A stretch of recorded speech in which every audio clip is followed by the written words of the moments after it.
Bismillahirrahmanirrahim. Assalamualaikum warahmatullahi wabarakatuh. Bismillah, alhamdulillah, wassalatu wassalamu ala rasulillah wa ala alihi wa ashabihi wa mawalah. Amma ba'du. Puji dan syukur hanya milik Allah. Salawat dan salam semoga tercurah untuk Rasulullah Sallallahu Alaihi Wasallam. Hadirin kaum muslimin, pemirsa dimanapun Anda berada, alhamdulillah pada kesempatan ini masih diberikan kekuatan oleh Allah, kesehatan oleh Allah untuk melaksanakan segala aktivitas yang diperintahkan oleh Allah dan diperintahkan oleh Rasulullah SAW. Pemirsa yang dirahmati Allah, pada kesempatan kali ini kita akan membahas tentang penjelasan dari surah Al-Baqarah. Surah Al-Baqarah kita mulai dari ayat yang ke-1, yaitu Alif Lam Mim. Alif Lam Mim terdiri dari 3 huruf, yaitu Alif, Lam, dan Mim. Kalimat Alif Lam Mim ini merupakan kalimat yang disebut sebagai Fawatihus Suwar, pembuka surat. Hanya saja bahwa kalimat Alif Lam Mim itu termasuk ke dalam ayat mutasyabihat.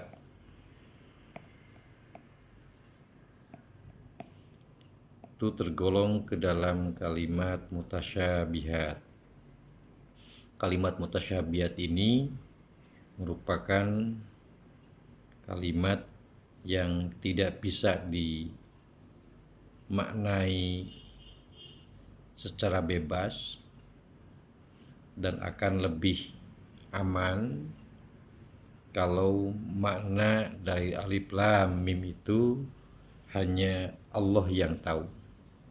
Wallahu alam bimuradi. Hanya Allah yang tahu dari kalimat Alif Lam Mim ini. Akan lebih aman, selamat kalau kita tidak mengartikan atau memberikan makna Alif Lam Mim. Kalaupun para sebagian ahli tafsir itu memberikan makna satu huruf. Akan tetapi itu pun jika ditunjang dengan pengetahuan yang cukup untuk memaknai kalimat Alif Lam Mim ini. Bagi kita cukup kita mengetahui itu adalah merupakan mukjizat Allah yang Allah turunkan, karena ini hakikatnya adalah untuk memberikan sebuah tantangan kepada ahlul kitab yang lain atau kaum musyrikin untuk menandingi. Tidak ada yang bisa menandingi dari Al-Quran. Pemirsa yang dirahmati Allah, maka bagi kita cukuplah hanya Allah yang tahu maksud dari Alif Lam Mim, sebab itu yang paling selamat. Kita masuk ke ayat yang kedua dari surah Al-Baqarah. Ayat yang kedua, Dzalikal kitab la raiba fihi hudan lil muttaqin.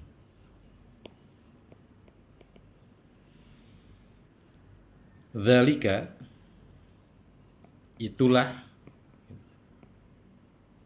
ai hadza, inilah Alkitab, yaitu Al-Quran. Alkitab ai Al-Quran, yaitu Al-Quran. Al-Quran itu la raiba, itu bermakna la syakka, tidak ada keraguan, fihi, dalam Al-Quran itu. Jadi Al-Quran isinya dan kedatangannya pun, turunnya pun Al-Quran itu tidak diragukan kembali bahwa Al-Quran itu datangnya dari Allah Subhanahu wa Ta'ala, bukan buatan dari manusia atau buatan dari Muhammad, Nabi kita Nabi Muhammad sallallahu alaihi wasallam, tetapi Al-Quran itu adalah datangnya dari Allah. Hal ini disampaikan oleh Allah Subhanahu wa Ta'ala dalam surat As-Sajdah ayat yang kedua. Jadi ayat yang kedua Allah menyampaikan As-Sajdah, tanzilul kitab,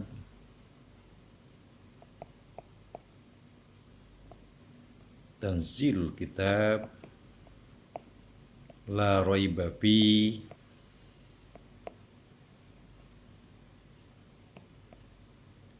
mir rabbil alamin.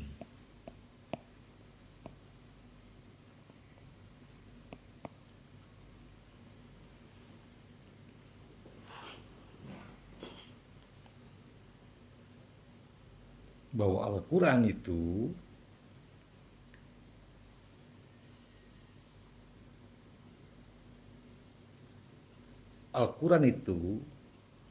diturunkan, Al-Quran itu la raiba, tidak ada keraguan, fihi, Al-Quran itu mir rabbil alamin, itu datangnya dari Allah, bukan buatan manusia, bukan buatan Rasulullah sallallahu alaihi wasallam, tetapi Al-Quran tanzil, diturunkan, itu adalah dari Allah Subhanahu wa Ta'ala. Maka jangan pernah ragu bahwa semua isi Al-Quran itu merupakan firman Allah, kalam Allah Subhanahu wa Ta'ala, yang fihi, tidak ada keraguan fihi dalam Al-Quran itu. Sifat Al-Quran adalah hudan.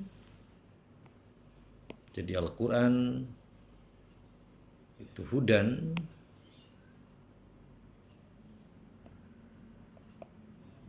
lil muttaqin. Al-Quran merupakan petunjuk lil muttaqin, untuk orang yang bertakwa. Pertanyaannya, kenapa Al-Quran itu dihususkan untuk orang, sebagai petunjuk untuk orang yang bertakwa saja? Al-Quran sebagai petunjuk, juga sebagai nur, cahaya bagi orang yang bertakwa saja. Kenapa tidak hudal lil mu'minin, atau hudan?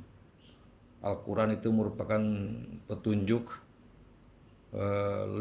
untuk orang-orang yang mukmin, tetapi Allah mengkhususkan Al-Quran sifatnya sebagai nur, sebagai cahaya, lil muttaqin, bagi orang yang bertakwa. Karena hanya orang yang bertakwa lah yang aktif, orang yang bertakwa lah yang aktif menjalankan seluruh isi Al-Quran tanpa ragu. Apa yang dilakukan oleh orang al-muttaqin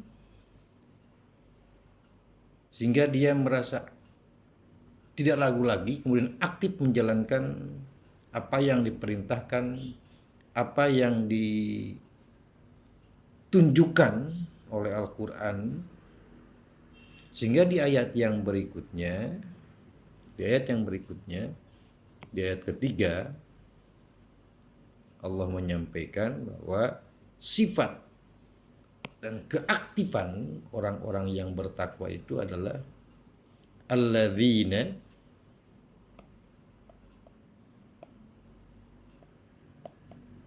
yu'minuna bil ghaib. Alladzina yu'minuna bil ghaib, orang-orang, alladzina, orang-orang, yu'minuna, yang mengimani, mempercayai, bil ghaibi, kepada yang gaib. Alladzina, orang-orang, yu'minuna, bukan hanya sekedar beriman, mengimani kepada yang gaib, tetapi orang yang beriman, orang yang mengimani, orang yang mempercayai terhadap sesuatu, itu pasti mempunyai konsekuensi.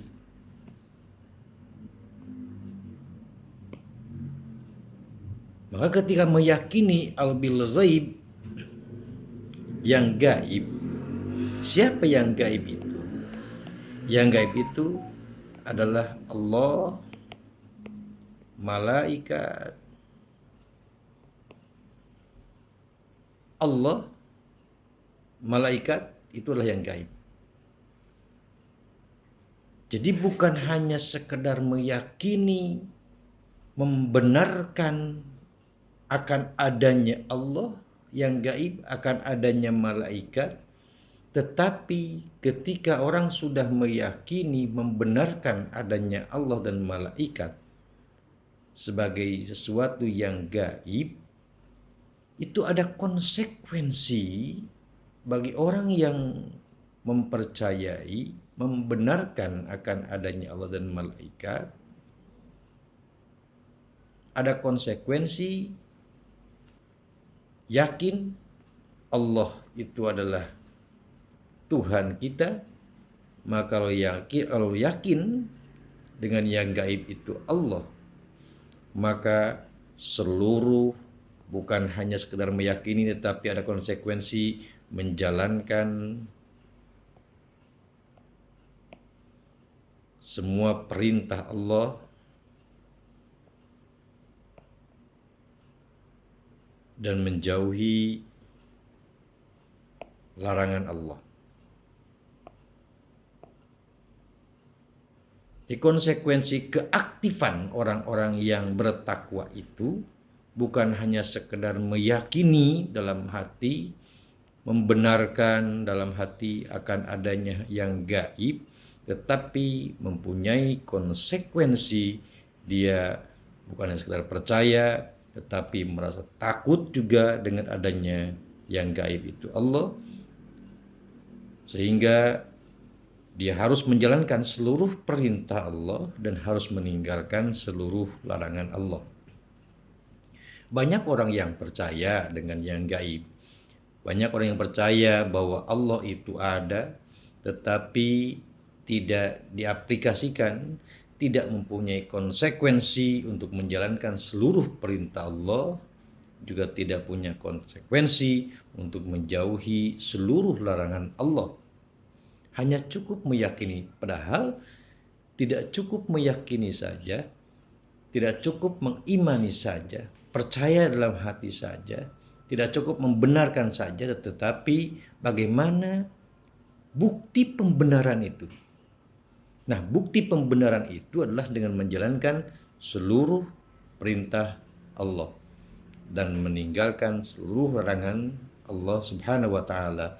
Jadi hati Allah, menjalankan taati seluruh perintah Allahnya dan menjauhi segala larangannya. Contoh yang kedua, yang gaib itu adalah malaikat. Itu juga bukan hanya sekedar mengimani, bukan hanya sekedar membenarkan adanya malaikat, bukan hanya sekedar at-tasdiq,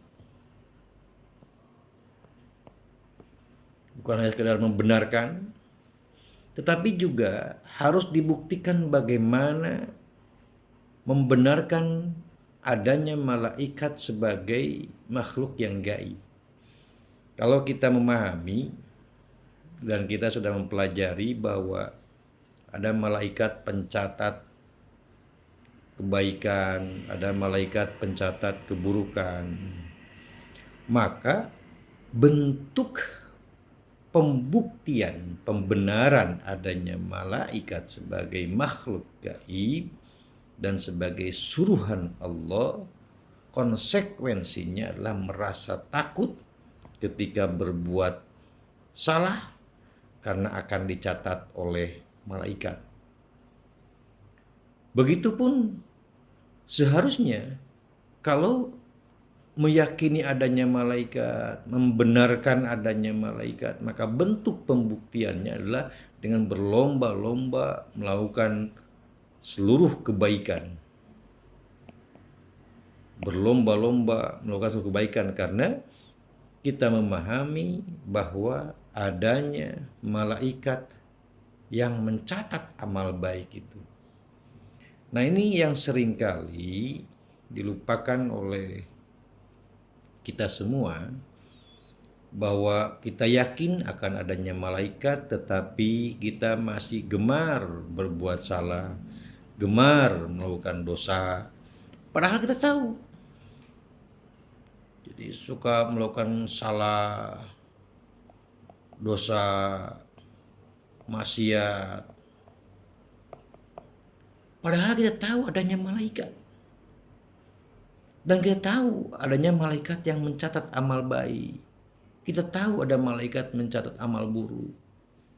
Seharusnya kalau memang yakin adanya malaikat, maka harus dibuktikan pembenaran keyakinannya itu. Dibuktikan pembenaran keyakinannya itu dengan merasa khawatir, merasa takut kalau berbuat salah atau berbuat dosa itu dicatat oleh malaikat, dan catatan itu akan dibuktikan nanti di hari akhir. Nah, orang yang bertakwa itu, orang yang bertakwa, kita kembali lagi, orang yang bertakwa aktif. Jadi yu'minuna bil ghaib,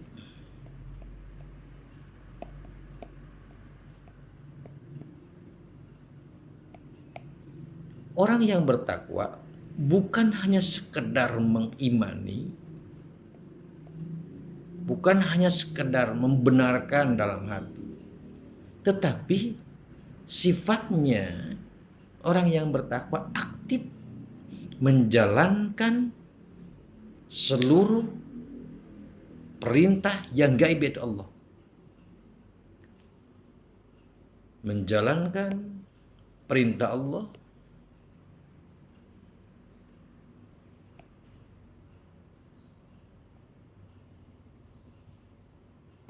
dua, meninggalkan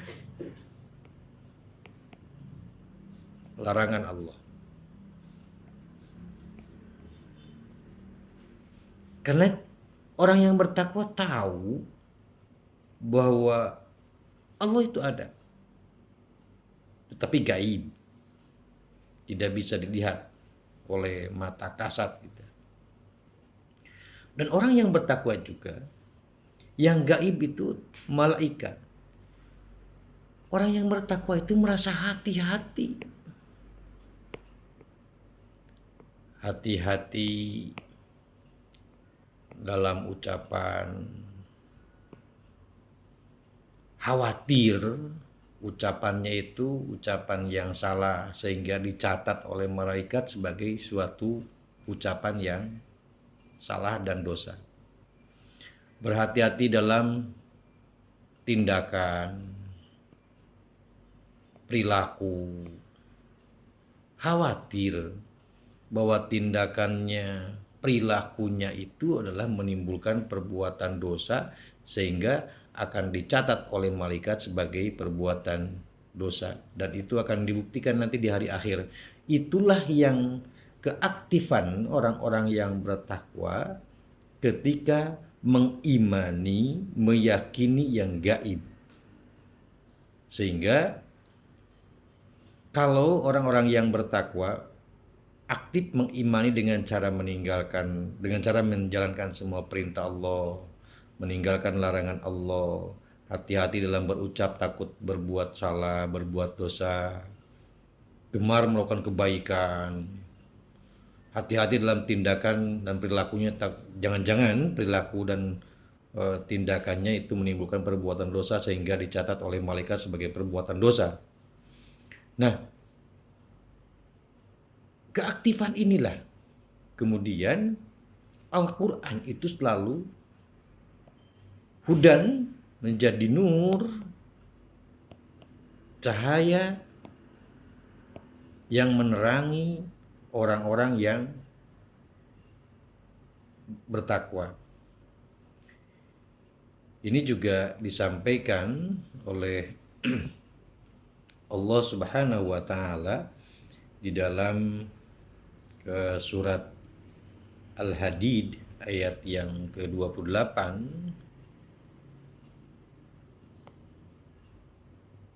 Al-Hadid ayat yang ke-28, Allah menyampaikan, ya ayyuhalladzina amanu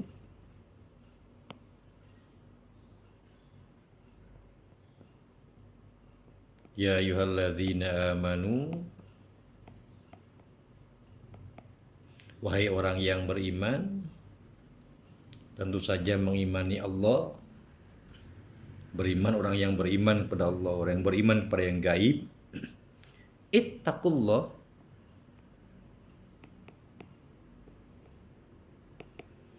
ittaqullah, bertakwalah kepada Allah. Maka orang yang beriman, dia aktif untuk bertakwa kepada Allah dengan cara meninggalkan seluruh larangan Allah, kemudian menjalankan seluruh perintah Allahnya.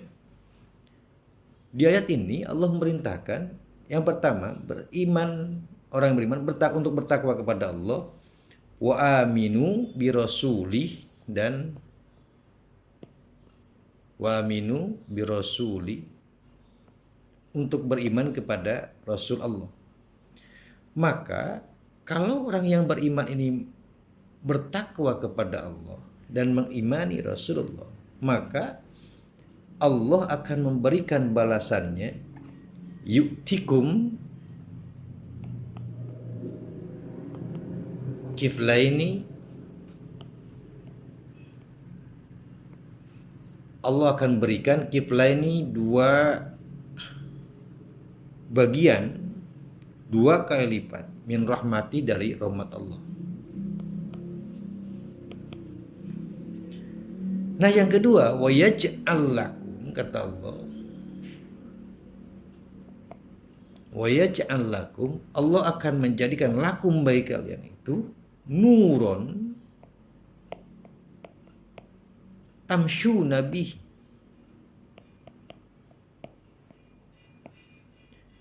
akan menjadikan cahaya, Allah akan menjadikan cahaya, tamsyuna, mereka yang berjalan. Tamsyun, jadi Allah bagi orang-orang yang bertakwa, Allah menjadikan untuk kalian itu cahaya. Dengan cahaya itu tamsyuna, kalian bisa berjalan. Nah, itulah Al-Quran bagi orang-orang yang bertakwa. Karena orang yang bertakwa aktif menjalankan isi Al-Quran. Al-Quran itu sendiri itu akan memberikan cahaya, dan dengan cahaya itu dia bisa berjalan dengan tenang, dengan terang, bisa berjalan dengan cahaya nur. Tentu saja ini bukan nur matahari, tetapi inilah nur Allah, hidayah Allah. Artinya hidayah Allah, setiap langkahnya, setiap ucapannya senantiasa dibimbing oleh Allah. Karena cahaya inilah. Pemirsa yang dirahmati Allah Subhanahu wa taala, orang yang bertakwa juga bukan hanya sekedar yu'minuna bil ghaib, tetapi yang kedua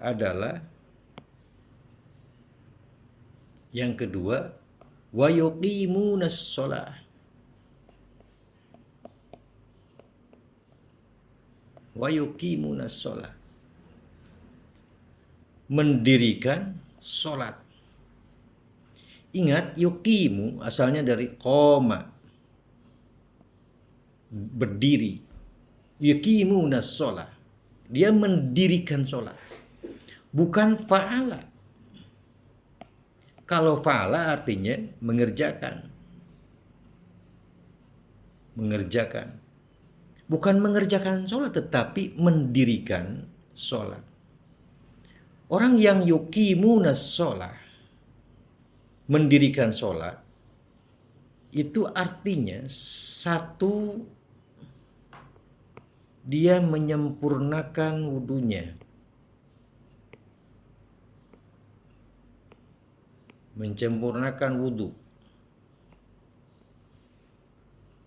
Yang kedua, dia tidak meninggalkan, dia menyempurnakan sholatnya. Menyempurnakan sholat. Artinya sholatnya tidak ada yang ketinggalan. Artinya menyempurnakan sholat itu, satu, waktunya diperhatikan. Kapan dia melaksanakan sholat dan di mana dia melaksanakan sholat. Jadi waktunya diperhatikan, kemudian tempatnya juga diperhatikan.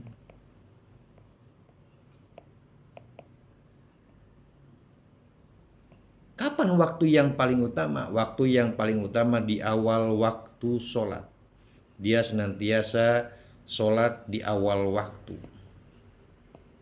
Karena awal waktu adalah yang paling utama. Tempatnya di mana? Tempatnya adalah di masjid. Jadi yuqimunas sholah, mendirikan sholat itu adalah menyempurnakan wudunya, menyempurnakan sholatnya. Sholatnya dilaksanakan di awal waktu, kemudian tempatnya dilaksanakan di masjid.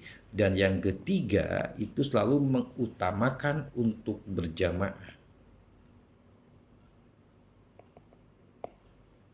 Itulah yang disebut dengan yuqimunas sholah, mendirikan sholat. Bukan hanya sekedar melaksanakan sholat. Kalau hanya sekedar fa'ala melaksanakan sholat, toyab alunas sholah, mengerjakan sholat, itu sholat bisa dilaksanakan kapanpun. Umpamanya waktu zuhur itu jam 12. Dia bisa melaksanakan jam 1 atau jam 2 atau bahkan jam 3 di akhir waktu sholat zuhur. Jadi sholat itu bukan hanya sekedar, bukan hanya fa'ala, tetapi qoma, yuqimunas sholah, mendirikan sholat. Nah, orang yang bertakwa itu senantiasa mendirikan sholat, menyempurnakan wudunya, menyempurnakan sholat, baik waktunya, tempatnya, dan berjamaah serta tidaknya. Yuqimunas sholat juga karena sholat ini merupakan doa. Sholat ini merupakan doa. Dan semua isi doa sholat itu semuanya menunjukkan kepada kebaikan. Tidak ada isi sholat yang menunjukkan tidak baik. Semuanya sholat itu menunjukkan baik. Dari mulai takbiratul ihram, baca Allahu Akbar, kemudian baca doa iftitah, surah Al-Fatihah kalam Allah, kemudian surah yang dibaca Itu juga kalam Allah. Kemudian ia ruku sebagai bentuk rendahnya di hadapan Allah Subhanahu wa taala. Semua kegiatan, aktivitas sholat itu mengandung kebaikan. Maka orang yang mendirikan sholat berarti itu mendirikan kebaikan. Dan mendirikan kebaikan bagi orang yang bertakwa itu bukan hanya sekedar mendirikan kebaikan ketika sholat. Tetapi isi sholat itu yang semuanya merupakan kebaikan itu bisa didirikan oleh orang yang bertakwa dimanapun dan kapanpun. Baik itu ketika sholat maupun di luar sholat. Nilai kebaikan oleh orang yang bertakwa dilakukan, dijalankan, itu bukan hanya sekedar waktu sholat, tetapi juga di luar sholat ia jalankan. Sehingga sholat itu, makanya sholat itu berfungsi innas sholata tanha anil fahsya wal munkar. Sholat itu, inna sholat, sesungguhnya sholat itu tanha, mencegah anil fahsya, perbuatan keji, wal munkar, dan perbuatan mungkar. Seringkali banyak orang yang bertanya, kenapa sholat orang yang sholat masih melakukan kejahatan? Kenapa orang yang sholat masih juga melakukan perbuatan keji, mabuk, zina, judi, dan lain sebagainya? Bukankah dia sholat? Bukankah dia suka sholat? Dan bukankah orang yang sholat itu, dan bukankah sholat itu mampu mencegah perbuatan keji dan perbuatan mungkar? Inilah yang dipahami oleh orang-orang itu. Sholat itu bukan yuqimunas sholat. Bukan yuqimunas sholat.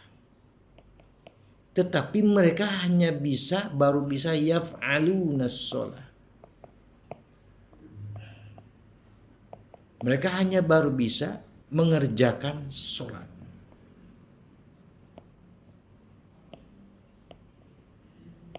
Jadi bukan yuqimunas sholat, bukan mendirikan sholat.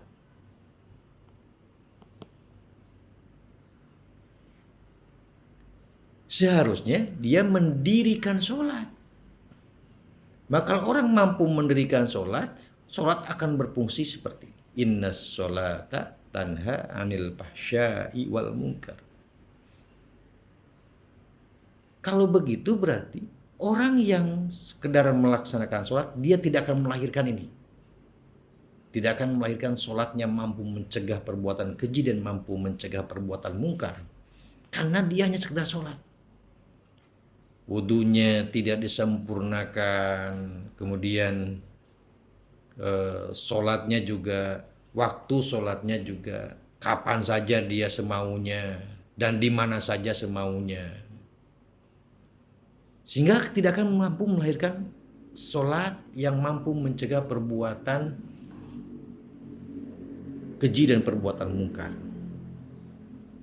Maka ada sebuah riwayat, ada orang yang sahabat Rasulullah dari Baduy, dia kemudian sholat di depan Rasulullah Sallallahu Alaihi Wasallam. Setelah itu kemudian dia menghampiri Rasulullah. Kata Rasulullah, langsung sholat lagi. Sholatlah kau, fa'innaka lam tusalli. Sholatlah, kau belum sholat. Fa'innaka lam tusalli, kau belum sholat. Sholat lagi, balik lagi. Setelah itu datang lagi kepada Rasulullah. Kata Rasulullah, suruh kembali lagi, sholat lagi. Fa innaka lam tusalli, kau belum sholat. Lalu setelah 3 kali, orang baru itu berkata, ya Rasul, tidak ada sholat yang paling bagus yang pernah saya lakukan. Hanya itulah sholatnya.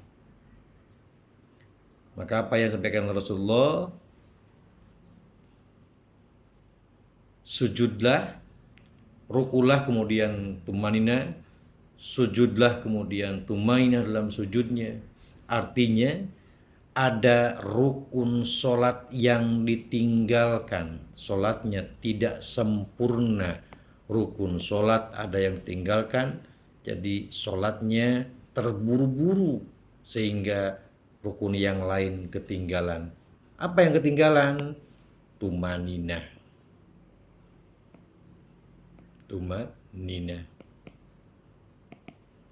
Ketenangan dalam sholat ketika rukunya tidak ada.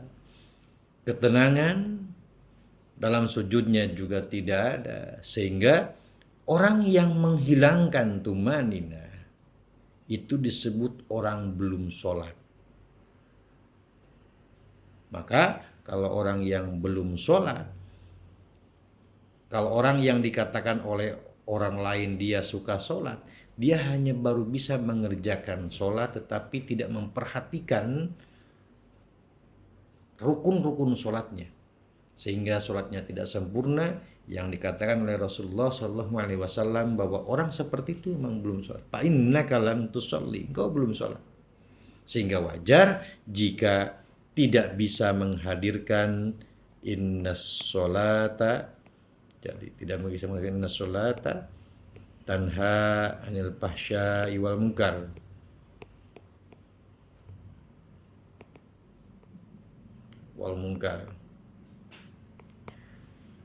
Hanya orang yang bertakwalah yang mampu mendirikan sholatnya, bukan mengerjakan sholat. Pemirsa yang dirahmati Allah, orang yang bertakwa bukan hanya aktif mengimani Allah, bukan hanya aktif mendirikan sholat, tetapi orang yang bertakwa juga disampaikan oleh Allah, alladzina yu'minuna bil ghaibi wa yuqimunas shalah wa mimma razaqnahum yunfiqun.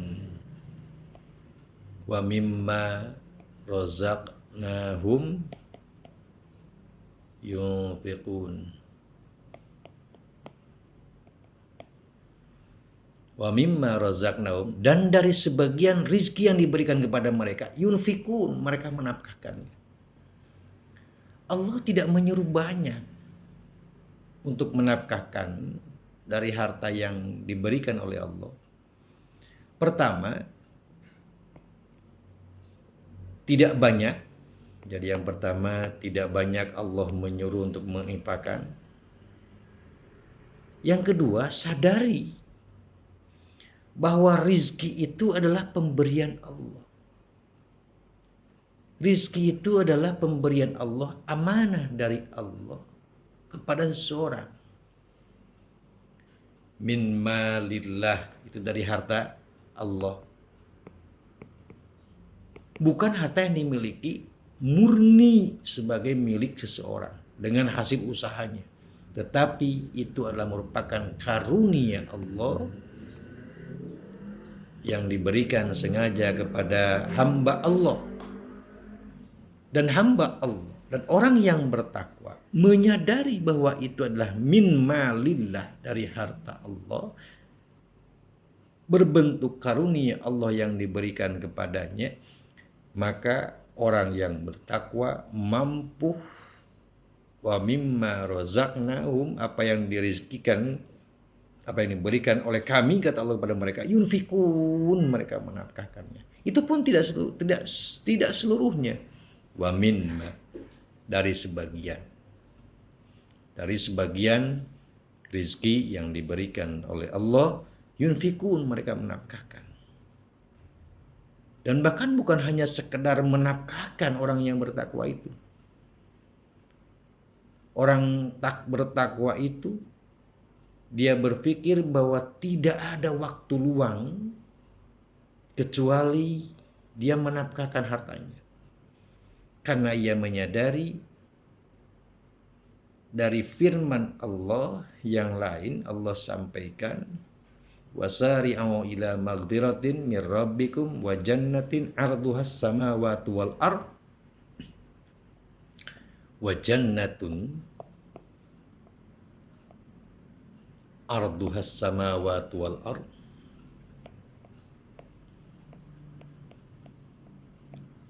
surga seluas langit dan bumi itu hanya diberikan uiddat lil muttaqin, itu hanya disediakan untuk orang yang bertakwa. Siapa mereka? Alladzina yunfiquna bis-sarra'i wadh-dharra'i, orang-orang yang menafkahkan pisarra baik dalam keadaan lapang, wadharra dan dalam keadaan sulit, dalam keadaan sempit. Artinya orang yang bertakwa itu posisi lapang dia tetap menafkahkan hartanya, posisi sempit pun dia tetap menafkahkan. Tidak ada waktu yang kosong.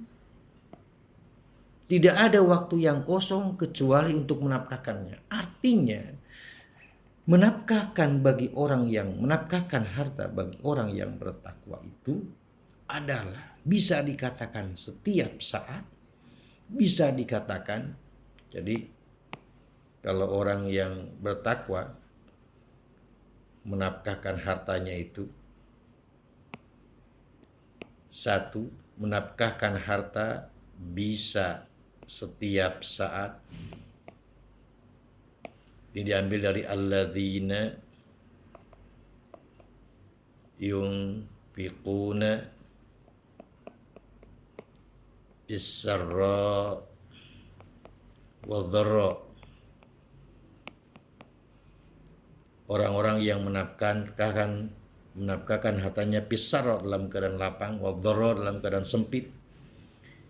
Itu orang bertakwa bisa menafkahkan hartanya setiap saat, setiap jam, setiap hari, itu tidak terlewatkan.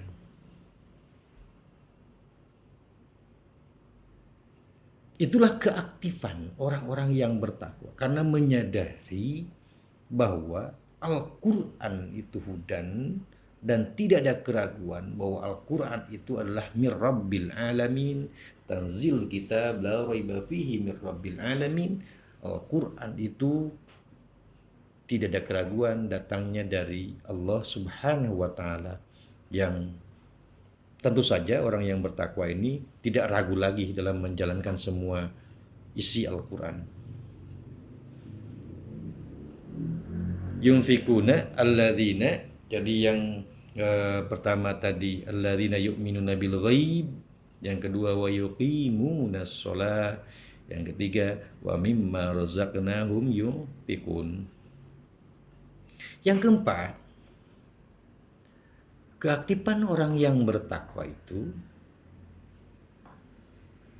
adalah walladzina yu'minuna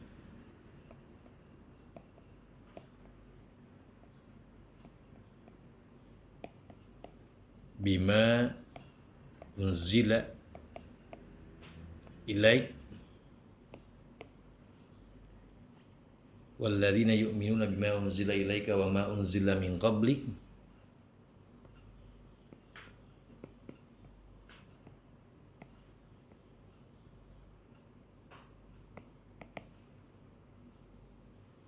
orang-orang yang meyakini bima unzila ilaika, apa yang diturunkan kepadamu, yaitu Al-Quran, Wa ma unzila min qablik, atau apa yang diturunkan min qablik sebelum Taurat, ada Taurat, ada Zabur. Bukan hanya sekedar dia mengimani kepada apa yang diturunkan yaitu Rasulullah Shallallahu Alaihi Wasallam, kemudian membawa Al-Quran, tetapi orang yang bertakwa aktif menjalankan seluruh perintah Rasulnya dan menjauhi seluruh larangan Rasulnya. Bukan hanya sekedar itu, tetapi wa ma unzila min qabli, meyakini, membenarkan apa yang diturunkan sebelum Rasulullah Shallallahu Alaihi Wasallam. Kitabnya pun dia yakini dan imani, karena kitab Allah, kitab samawi, baik Taurat, Injil, Zabur, itu isinya adalah semuanya sudah ada terangkum di dalam Al-Quran semua. Makanya baik Taurat, Injil maupun Zabur, tetap orang yang bertakwa mengimani karena isinya tidak bertentangan dengan Al-Quran. Pemirsa yang dirahmati Allah Subhanahu wa Ta'ala, bukan hanya yang keempat ini, yang kelima adalah yang keempat, walladzina yu'minuna bima unzila ilaika wa ma unzila min qablik. Yang kelima, wabil akhirati hum yuqinun. Dan kepada hari akhir, hum, mereka, yaitu al-muttaqun, orang yang bertakwa, yuqinun, yakin akan adanya hari akhir. Dari mulai dia mengalami kematian, mati, kemudian mengalami kondisi dalam kubur, kemudian bagaimana kondisi dalam kubur, ada siksaan atau tidaknya, ditanya oleh malaikat atau tidaknya, kemudian ada lagi kebangkitan di hari akhir, ada lagi kebangkitan. Setelah dibangkitkan kemudian dikumpulkan di padang mahsyar. Bagaimana kondisi di padang mahsyar? Apakah dia termasuk orang yang dinaungi oleh Allah Subhanahu wa Ta'ala atau bukan? Karena di padang mahsyar ini semua orang merasa ketakutan. Semua orang merasa takut yang luar biasa. Saking takutnya yang luar biasa, orang-orang sampai lupa tidak memakai pakaiannya.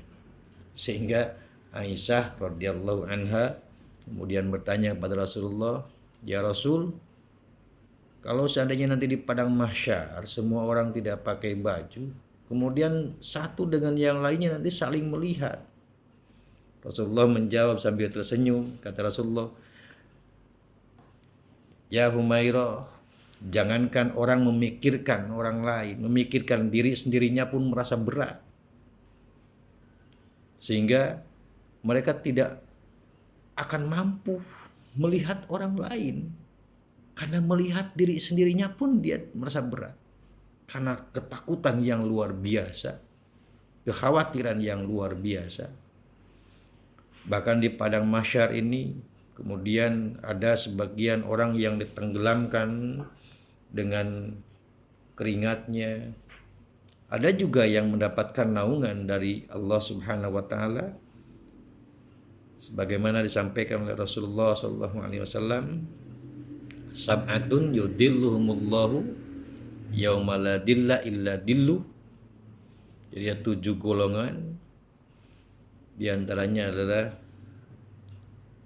syabun nasya'a fi ibadatillah, Jadi ada saat imamun adilun, yang pertama adalah imam yang adil. Kemudian yang lainnya. Sampai 7 golongan itu, inilah yang akan mendapatkan naungan dari Allah Subhanahu wa taala dengan yang 7 golongan lainnya. Nah, setelah padang mahsyar, kemudian mereka selesai di padang mahsyar, kemudian mereka menghadap timbang, adanya mizan, timbang amal baiknya, timbang amal buruknya, berat manakah berat amal baik atau berat amal buruk. Sehingga kalau berat amal baiknya, kata Allah, Fa'amma man sakulat Fa'amma man sakulat mawazinuhu, barang siapa yang sakulat, berat, mawazinuhu, timbangannya, Fa'amma man sakulat mawazinuhu, kata Allah, bahwa fi isyatir radiyah,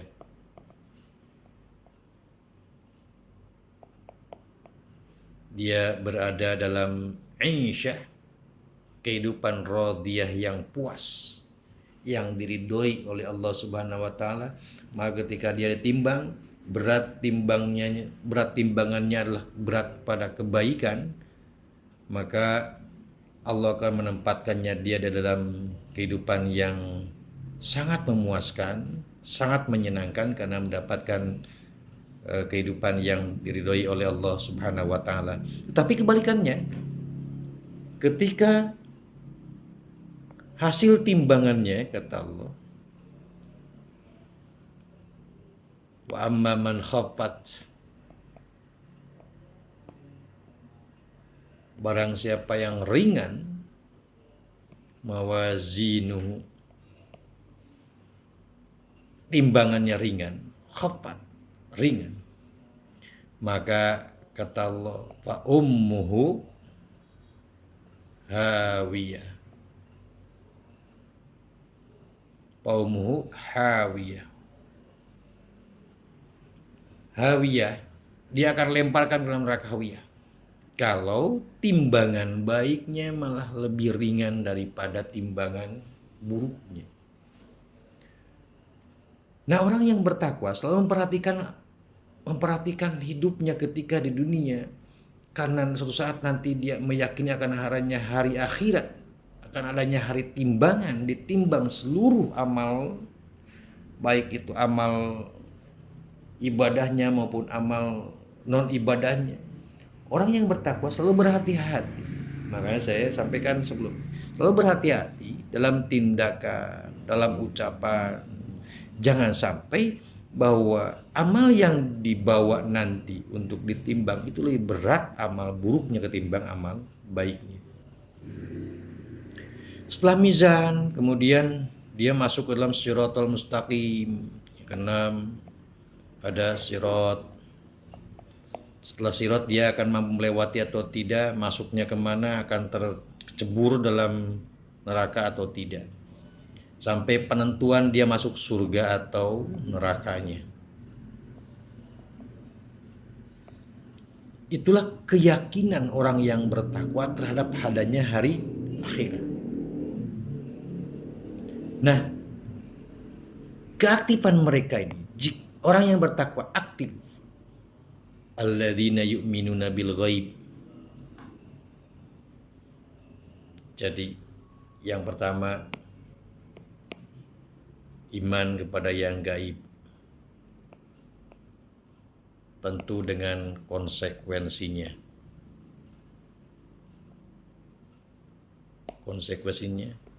Dua, mendirikan sholat.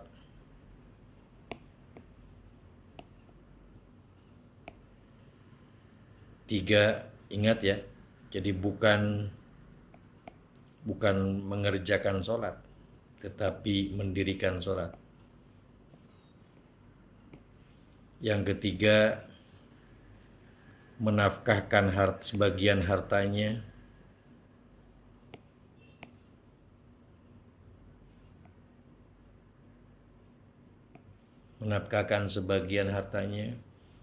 tidak ada waktu luang kecuali menafkahkan seluruh hartanya. Yang keempat, meyakini adanya Rasulullah dan yang dibawanya, yaitu Al-Quran, serta Rasul-Rasul yang lain yang sebelumnya dan sebelumnya dengan kitab-kitabnya. Yang kelima, meyakini akan adanya hari akhirat.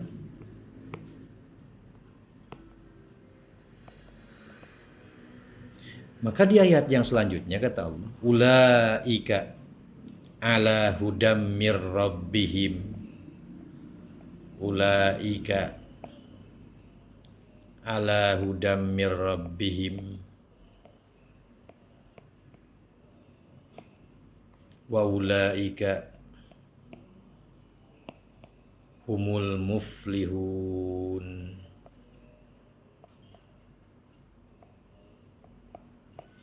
Mereka itulah siapa? 1, 2, 3, 4, 5 ini. Mereka yang selalu mendapatkan hudan, cahaya, nur, mir rabbihim, dari Allah. Orang yang kelima ini, wa ulaika, dan mereka, humul muflihun, mereka yang akan mendapatkan kemenangan, kebahagiaan dari Allah Subhanahu wa taala dengan sikap keaktifannya menjalankan Al-Quran, karena Al-Quran sebagai nur, petunjuk dari Allah Subhanahu wa taala. Hadirin pemirsa yang dirahmati Allah Subhanahu wa taala, demikian penjelasan dari surat Al-Baqarah tentang Al-Quran sebagai hudan, petunjuk bagi orang yang bertakwa, yang aktif dalam menjalankan perintah Allah dan perintah Rasulullah SAW. Yang kelima ini, mereka itu mampu menjalankan kelima poin ini, sehingga jaminan bagi mereka ala hudan mir rabbihim wa ulaika humul muflihun. Mereka senantiasa mendapatkan kemenangan, kebahagiaan dari Allah nanti di akhirat. Dan perlu kita ketahui bahwa kemenangan, kebahagiaan yang didapatkan oleh orang yang bertakwa itu bukan hanya sekedar di akhirat. Jadi kemenangan yang diberikan oleh Allah itu bukan hanya sekedar di akhirat,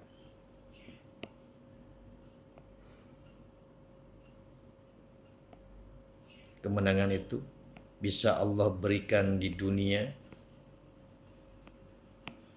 dan Allah juga berikan di akhirat. Di dunia ia bahagia, di akhirat juga dia akan bahagia jika mampu menjalankan yang 5 tadi. Pemirsa yang dirahmati Allah Subhanahu wa taala, demikian dari penjelasan surat Al-Baqarah tadi, dari ayat yang pertama, Alif Lam Mim. Di ayat pertama Alif Lam Mim, kemudian ayat kedua dzalikal kitabul la raiba fihi hudal lil muttaqin, kemudian alladzina yu'minuna bil ghaib wa yuqimunas shalah wa mimma razaqnahum yunfikun walladzina yu'minuna bima unzila ilaika wa ma unzila min qablik wa bil akhirati hum yuqinun. ulaika ala hudam mir rabbihim wa ulaika humul muflihun. 5 ayat mudah-mudahan mampu memberikan motivasi kepada kita semua untuk senantiasa menjalankan apa yang diperintahkan oleh Allah, untuk mendapatkan nur cahaya Allah dan mendapatkan kebahagiaan dari Allah Subhanahu wa taala baik di dunia maupun di akhirat. Demikian, mohon maaf atas segala hilapnya. Bismillahirrahmanirrahim. Wassalamualaikum warahmatullahi wabarakatuh.